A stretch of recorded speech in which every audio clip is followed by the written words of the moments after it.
प्रवृत्ति से इसका 9 का भाग 100 में देना है। ठीक है, अब देखो 9 का भाग 100 में देना है तो सबसे पहले हम आधार ज्ञात करते हैं।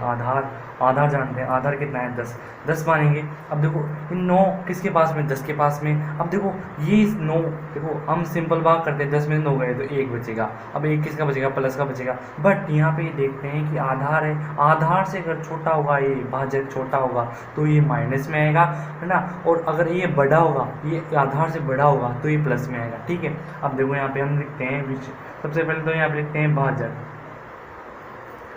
और यहाँ पे लिखते हैं विचलन,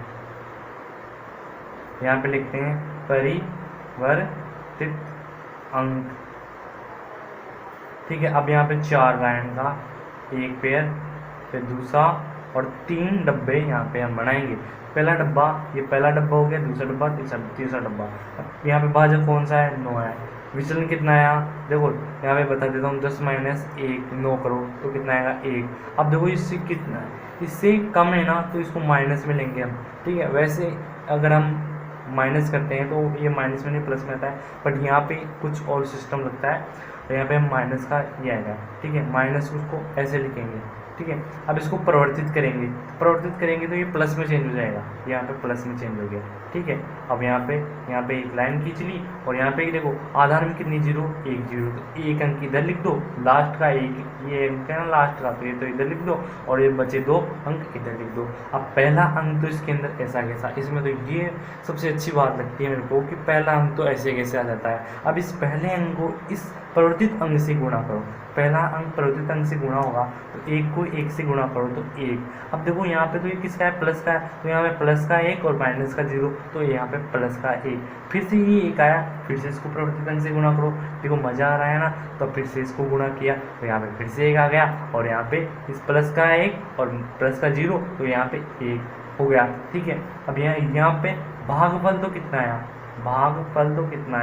भागफल आ गया 11, और शेषफल आ गया मेरे पास 1। ठीक है, अब देखो ये तो इस डब्बे में जो आता है वो तो होता है भागफल, और इस डब्बे में आता है वो होता है शेषफल। ठीक है, यानी मैं लिख देता हूँ यहाँ पे शेषफल, और इस डब्बे में आता है जो भागफल होता है।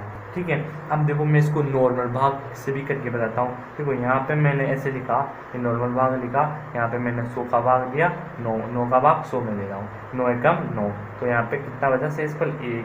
ठीक है, अब यहाँ पे 0 3, 9 एकम 9, तो यहाँ पे 9 फिर से 1, तो यानी कि ये तो होता है भागफल, और ये होता है। करते हैं हम दूसरा एग्जाम्पल। ठीक है, 1432 के अंदर भाग देना है 88 का। ठीक है, 1432 के अंदर 88 का भाग देना है, तो यहाँ पे देखो सबसे पहले हम बनाते हैं इसका आधार। तो आधार इसका है 100, क्योंकि किसके पास में, 100 के पास में, और आधार हम लेते हैं 10, आधार हम लेते हैं 10 लेते हैं, या फिर 100 लेते हैं, या फिर 1000 लेते हैं, इन तीनों में से लेते हैं, या फिर 10,000 लेते हैं, ये लेते हैं। ठीक है, अब ये किसके पास है, 100 के पास, 100 ले लिया। अब यहाँ पे हम क्या लेंगे, भाजक, फिर लिखेंगे विचलन, फिर लिखेंगे हम परिवर्तित अंक। ठीक है, और फिर वही कितने, 3 खंड हो गए, 4 लाइन के 3 खंड। ठीक है, अब यहाँ पे आधार में कितने 2 0, तो 2, इसके 2 अंक यहाँ पे उतार देंगे, देखो 32। ठीक, उतार दिया। अब यहाँ पे 2 अंक कितने इधर बच गए। अब देखो भाजक कितना आया, 88 है, विचलन कितना आया, 12 आया। आपको घटा के देखना है, अगर इससे 100 से ये कम है, यानी कि प्लस में बचता है। अगर देखो 100 से कम है, 88 कम है, तो माइनस में आएगा ये, और 100 से ज़्यादा है तो ये प्लस में आएगा विचलन। ठीक है, अब देखो ये किस में आया है, अपने पास माइनस में आया है। ठीक है, इसको हम प्लस में चेंज करेंगे।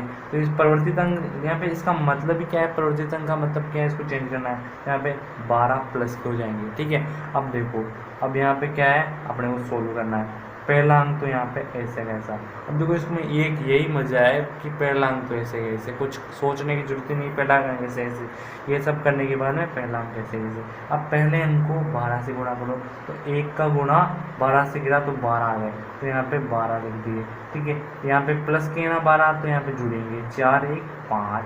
ठीक है, अब 5 को इससे गुणा करो, 5 12 पंजे 60, देखो ये पूरा हो गया। अब इसको जोड़ेंगे 2 0 2 और 2 3 2 और 6 कितने में 11 हो गए। अब देखो भाजक से बड़ा शेषफल नहीं बचना चाहिए, तो अब देखो हम इसको आगे और सोल्व करेंगे। ठीक है, सोल्व करने के लिए क्या करेंगे, ये सोल्व करेंगे।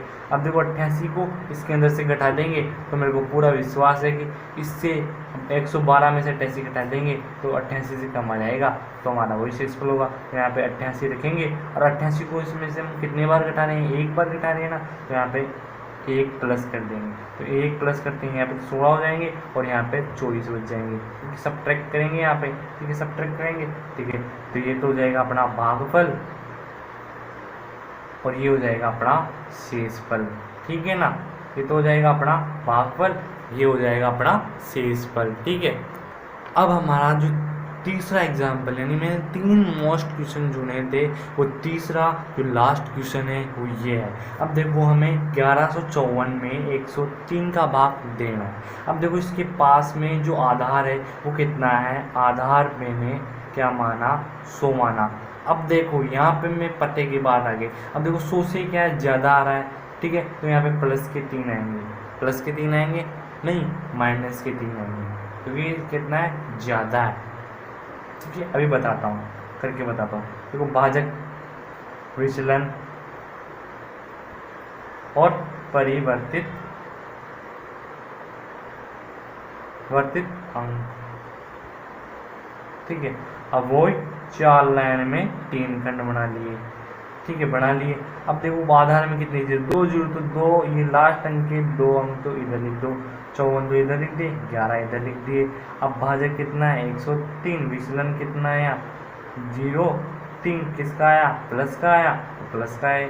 ठीक है, अब देखो अब यहाँ पे परिवर्तित अंक कितना है, इसको माइनस में करेंगे, यानी कि माइनस में तो ऐसे लिखेंगे, ऐसे माइनस का चिन्ह लगा के, बट इसको ऐसे लिखेंगे 0 बार और 3 बार। यहाँ पे मैं लिखूंगा 0 बार और 3 बार, फिर वो लाइन खींची यहाँ पे, और यहाँ पहला अंक तो ऐसे कैसे, इसके अंदर तो मौज है भाई, मौज है। ठीक है, वो नहीं ऐप नहीं, एक मौज आता है उसमें मौज है। ठीक है, यहाँ पे 1 आया तो यहाँ पे 1 हो गया। ठीक है, अब इस 1 को इससे गुणा किया तो यहाँ पे वही सेम ही संख्या आएगी। अगर 1 को किस संख्या से गुणा करते हैं तो वही संख्या आती है जिसको 1 से गुणा करते हैं। तो यहाँ पे 0 बार 3 बार आ रहा है, तो यहाँ पे भी 0 बार और यहाँ पे 3 बार। ठीक है, अब कोई सोचता होगा इस 3 को यहाँ पे क्यों नहीं लिखते, क्योंकि यहाँ पे अंक नहीं है, अंक के नीचे अंक लिखते हैं। इसका अंदर रूल ये है कि अंक के नीचे अंक भी लिखते हैं, यहाँ पे रूल्स भी लिख रहे हैं। आपको साथ साथ के अंदर रूल्स भी देख लेने हैं कि रूल्स कौन कौन से लग रहे हैं, आपको पता चल जाएगा, आप प्रैक्टिस करोगे पता चल जाएगा। ठीक है, अब यहाँ से 1 माइनस 0, तो 1 में 0 घटाएंगे तो 1 ही आता है। ठीक है, अब यहाँ पे फिर से इसको 1 से, मैंने बताया 1 को किसी संख्या से गुणा करोगे तो वही संख्या आएगी, तो 0 बार और 3 बार आ जाएगा। 4 में से 3 गए तो 1, 5 में से 3 गए तो 2 और 0 तो वही है। ठीक है, तो ये कितना होगा, भागफल, और ये कितना हो गया, शेषफल। ठीक है, हो गया ना, हो गया। तो मैंने तीनों एग्जाम्पल मैंने आपको सूत्र परावर्ती विधि से करवा दिए हैं और आपको समझ में आ गया होगा। आई होप अगर वीडियो अच्छी लगी तो उसको लाइक कर दीजिएगा।